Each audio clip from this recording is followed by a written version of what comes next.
Hey, if you have the issue with your JBL Tune 560 or 70 Bluetooth headphones that they are keep disconnecting from your device, I'm gonna show you one of the method how to fix it. So first, when you are in the Bluetooth settings, you have to just click on the settings icon and disconnect and forget your headphones. So do this like this, and also power off headphones. I mean power off Bluetooth on your smartphone or tablet. Next, you have to grab your headphones. Locate the power button, it's located on the right headphone, and click and hold it until this indicator turns off. There we go. Now click and hold this button one more time to enter for the pairing mode manually. So hold it until it starts flashing blue. There we go, and now you can release.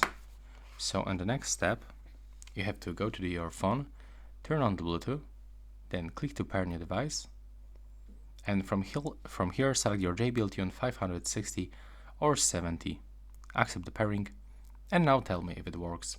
If it doesn't work, I can also recommend you to perform the hard reset, so we can find this tutorial on my YouTube channel. Right now, please subscribe to my channel, and that's all. Bye bye.